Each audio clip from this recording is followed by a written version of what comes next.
Hello friends, welcome to அம்மா பொண்ணு சமையல். இன்றைக்கி நம்ம பார்க்க போகிறது கருவேப்பிலை சாதம் எப்படி செய்யலாங்கிறத பார்க்கலாம். ஸோ அதுக்காக மசாலா அரைக்கணும். ஸோ மசாலாவுக்கு தேவையான பொருட்களை நம்ம பொன்னிறமாக வறுத்து எடுத்துக்கலாம். ரொம்ப தீர அளவுக்கு நம்ம வறுக்க தேவையில்லை, லைட்டாக வறுத்தா போதும். ஸோ அதுக்காக நான் 1 ஸ்பூன் அளவுக்கு கடலைப்பருப்பு ஆட் பண்ணிக்கிறேன்.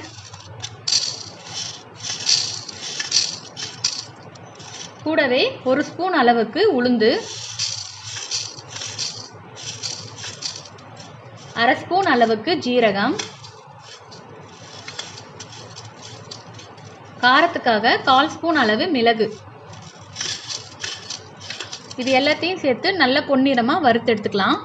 ஸோ இந்த மாதிரி கொஞ்சம் லைட்டாக ப்ரௌன் கலரில் ஆனதும் நம்ம மாற்றிக்கலாம். நல்லா வாசனை வரணும். பார்த்தீங்கன்னா நல்ல கலர் ஆயிடுச்சு, அப்படியே பொரிஞ்சு வரும். ஸோ அந்த ஸ்டேஜில் நம்ம இதை ஒரு தட்டில் போட்டு நல்லா ஆற வச்சுருங்க. இப்போது ஒரு கைப்பிடி அளவுக்கு கருவேப்பிலையை நல்லா கழுவி ஈரம் இல்லாமல் போட்டு நல்லா முறுமுறுன்னு ஆகிற அளவுக்கு ஃப்ரை பண்ணி எடுத்துக்கோங்க. இப்போது நல்லா மொடன்னு ஆயிடுச்சு. இதை நல்லா நம்ம அந்த வறுத்து வச்சதோடு சேர்த்து நல்லா ஆற வச்சு மிக்சியில் போட்டு நல்லா அரைச்சி எடுத்துகிட்டு வரலாம். ஸோ இப்போது கடாய் வச்சுருக்கேன். கடாய் ஹீட் ஆனதும் 2 ஸ்பூன் அளவுக்கு நான் எண்ணெய் ஊற்றிக்கிறேன்.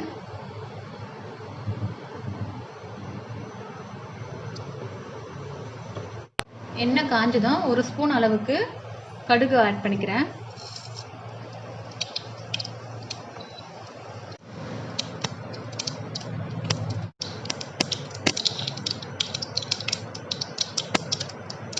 கடுகு பொரிஞ்சதும் 1/4 ஸ்பூன் அளவுக்கு உளுந்து கடலைப்பருப்பு ஆட் பண்ணிக்கிறேன். 2 வரமிளகா கிள்ளி போட்டிருக்கிறேன். தாளிக்கிறதுக்கு கொஞ்சமாக கருவேப்பிலை,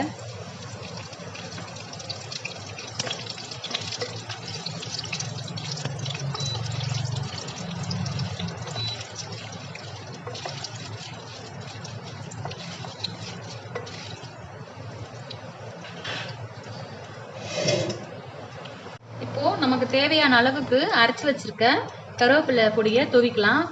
இப்போ 3 பேர் சாப்பிட்ற அளவுக்கு நான் 2 ஸ்பூன் அளவுக்கு ஆட் பண்ணிக்கிறேன். உங்களுக்கு எவ்வளோ வேணுமோ நீங்கள் அதை ஆட் பண்ணிக்கலாம். ஸோ லோ ஃப்ளேம்லேயே வச்சு கிளறி விடுங்க. ஹை ஃப்ளேமில் இருந்தால் தீஞ்சு போயிடும்.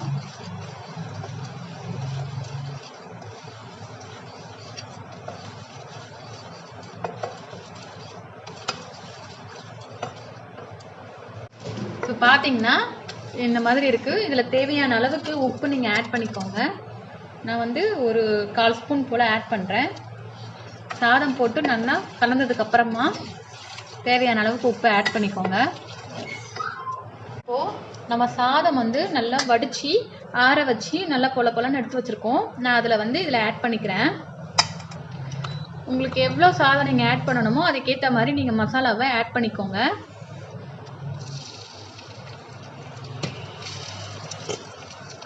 சாதம் ரொம்ப சூடாக வடிச்சிட்டு போட்டிங்கன்னா அப்படியே குழஞ்ச மாதிரி ஆகிடும். நல்லா வடிச்சிட்டு நல்லா ஆற வச்சுருங்க.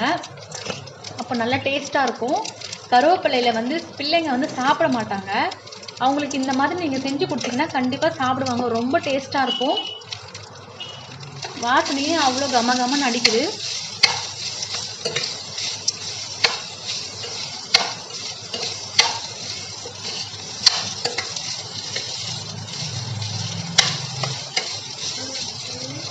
பார்த்தீங்கன்னா ரெடி ஆகிடுச்சு. இப்போ லாஸ்ட்டாக வறுத்து வச்சுருக்கேன் நான் வேர்க்கடலை ஆட் பண்ணிக்கிறேன். இதில் நீங்கள் முந்திரி கூட ஆட் பண்ணலாம். குழந்தைங்களுக்கு கொடுத்தோம்னா அவங்க ரொம்ப விரும்பி சாப்பிடுவாங்க. இந்த மாதிரி கடலைப்பருப்பு உளுந்து இதெல்லாமே கொஞ்சம் குவான்டிட்டி அதிகமாக போட்டிங்கன்னா அவங்களுக்கு இந்த வாயில் கடித்து சாப்பிட்றதுக்கு ரொம்ப நல்லாயிருக்கும், சாப்பிடுவாங்க விரும்பி. முந்திரியும் அதே மாதிரி இருந்ததுன்னா நீங்கள் ஆட் பண்ணிக்கோங்க. அவ்வளோதான், சிம்பிளான ஒரு லஞ்ச் பாக்ஸ் ரெசிபி தான் இது. நீங்கள் சட்டுன்னு இந்த பவுடரை ரெடி பண்ணி வச்சுட்டா கூட இந்த மாதிரி நீங்கள் சாதத்தில் தாளித்து போட்டுக்கலாம். சூப்பராக இருக்கும். நீங்களும் ஒரு முறை செஞ்சு பாருங்கள். செஞ்சு பார்த்துட்டு எப்படி இருக்குன்னு சொல்லுங்கள். இப்போ நான் அடுப்பை ஆஃப் பண்ணிடுறேன். ஸோ அவ்வளோதான் ஃப்ரெண்ட்ஸ், கருவேப்பிலை சாதம் ரெடி ஆயிடுச்சு. ஸோ இந்த ரெசிபி வந்து உங்களுக்கு பிடிச்சிருக்கும்னு நினைக்கிறேன். பிடிச்சிருந்ததுன்னா அம்மா பொண்ணு சேனலுக்கு லைக் பண்ணுங்கள், ஷேர் பண்ணுங்கள், சப்ஸ்கிரைப் பண்ணுங்கள். மறக்காமல் பக்கத்தில் இருக்கிற பெல் ஐக்கானை கிளிக் பண்ணுங்கள். தேங்க்ஸ் ஃபார் வாட்சிங்.